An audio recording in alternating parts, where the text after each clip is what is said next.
मुझे फोन्स का बहुत शौक है। अच्छा। एक ही ब्रांड का यूज करती हूँ, ज्यादा कंफर्टेबल मैं एप्पल के साथ ही रही हूँ, पर मुझे हर नए मतलब जो नया निकलेगा मुझे चाहिए। अभी 15 वाला चल रहा हो। दोस्तों, पहले के समय में साधु संत बनने के लिए आपके पास नॉलेज होना चाहिए, अपने धर्म का ज्ञान होना चाहिए। लेकिन आज के समय में लोग साधु संत अपने फायदे के लिए बन रहे हैं, अपने लाइफ के जरूरतों को पूरा करने के लिए बन रहे हैं। आज के समय में कुछ लोगों द्वारा साधु संत एक धंधा बन चुका है और आज की इस वीडियो में एक ऐसे ही कथावाचक की बात करने वाला हूं जिसका नाम जया किशोरी है। इनको नॉलेज तो जीरो बराबर है, लेकिन फिर भी ये कथावाचक और साधु संत बन जाते हैं और ये कथा कहते कहते इतना अमीर बन चुकी हैं कि ये 2 लाख का तो बैग लेकर घूम रही हैं। इस वीडियो में जया किशोरी एयरपोर्ट पर ट्रॉली बैग लेकर जाती हुई दिख रही हैं। वायरल वीडियो में एक लग्जरी ब्रांड क्रिश्चियन डायर का कैरी बैग भी दिख रहा है और जानकारी के मुताबिक इस बैग की कीमत 2,10,000 रुपए है। और ये बैग इतना महंगा इसलिए है कि इस बैग को बनाने के लिए जानवरों की चमड़ी का यूज किया जाता है। एक यूजर ने लिखा, आप सब लोग अपनी मोह माया त्याग दो क्योंकि ये बात हमारे कथावाचक कहते हैं।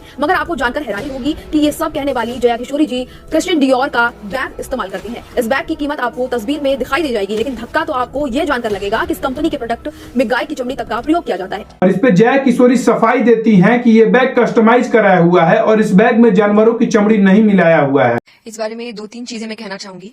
पहला तो जो बैग की बात है, bag is a customized bag, और जो सबसे पहली चीज लोग कह रहे हैं कि लेदर है, उसमें कहीं भी लेदर नहीं है। वो एक कस्टमाइज बैग है और कस्टमाइज का मतलब कि आप अपनी मर्जी से बनवाते हैं, इसलिए मेरा नाम तक लिखा हुआ है उसमें कि मैंने अपना नाम, कि वो एक कस्टमाइज बैग है, उसमें कहीं से भी कोई लेदर नहीं है। लेकिन आपको जानकर हैरानी होगी कि जया किशोरी केवल बैग में ही जानवरों की चमड़ी यूज नहीं करती, बल्कि कुछ और ऐसे सामान यूज करती हैं जिसमें जानवरों की चमड़ी मिलाई होती है। आपको पता ही होगा कि जया किशोरी के पास मर्सिडीज की करोड़ों की गाड़ी है और उस जो गाड़ी का सीट कवर है वो जानवरों की चमड़ी से बनता है। ये लोग अपने कथा में कहते हैं कि जानवरों को बचाना चाहिए, लेकिन ये लोग खुद जानवरों की चमड़ी से बना हुआ लग्जरियस प्रोडक्ट यूज करते हैं। ये लोग अपने प्रवचन में कहते हैं कि हमें सांसारिक मोह से दूर रहना चाहिए और पैसे के पीछे नहीं भागना चाहिए, लेकिन इनकी रियलिटी देखिए कि ये लोग 2-3 लाख का तो बैग यूज करते हैं, करोड़ों का गाड़ी यूज करते हैं, करोड़ों का बंगला यूज करते हैं। हम और आप दोनों मिलकर इन जैसे लोगों को प्रमोट कर रहे हैं। हम लोगों को इतनी बात नहीं समझ में आ रही है कि संत और साधना का असली मतलब क्या है। यहाँ पर कोई भी आता है, कैमरा चालू कर प्रवचन करने लगता है,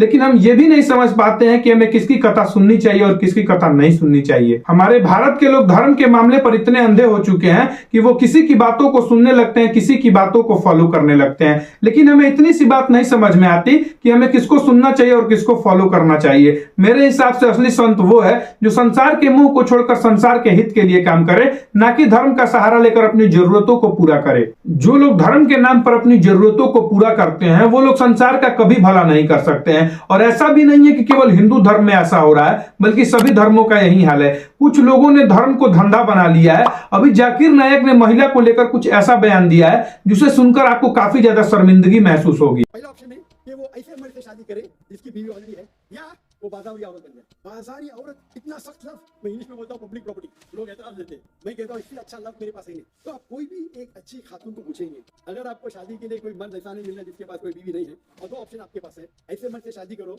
जो जिसकी शादी हो चुकी है, या आप बाजारी औरत बनो। लेकिन फिर भी इन जैसे लोगों को दुनिया फॉलो करती है धर्म के नाम पर। मेरे हिसाब से अगर आपको फॉलो ही करना है तो आप प्रेमानंद महाराज को कर सकते हैं, धीरेन्द्र शास्त्री को कर सकते हैं, राम भद्राचार्य को कर सकते हैं, लेकिन हम किसी को भी फॉलो करने लगते हैं और उसी फॉलोअर के दम पे ये लोग लाखों करोड़ों रुपए कमाने लगते हैं। अगर आप पूरे जीवन मेहनत कर पैसा कमाते हो तो शायद आप मर्सिडीज जैसी लग्जरियस गाड़ी खरीद सकते हो, लेकिन ये नकली कथा करने वाले लोग 4-4 करोड़ की गाड़ी से घूम रहे हैं। मैं आपसे ये नहीं कह रहा कि आप भगवान को छोड़ दो, बल्कि मैं आपसे ये कह रहा हूं कि इन जैसे लोग जो भगवान के नाम पर आपसे कनेक्ट होते हैं, इन लोगों को छोड़ दो। अभी कुछ समय पहले सोशल मीडिया पर एक संत काफी ज्यादा वायरल हो रहा था जिसका नाम अभिनव अरोड़ा था। इसे सोशल मीडिया पर फॉलो करने वाले लोगों की संख्या बहुत ज्यादा थी। ये धर्म के आड़ में पैसे कमा रहा था और ये लोगों को मूर्ख बना रहा था, लेकिन ये बात समझ जाते हैं राम भद्राचार्य जी और इसे बीच स्टेज पर डांट लगाते हैं। आप पर नीचे जाओ, इनको करो नीचे, पहले को मर्यादा है मेरी।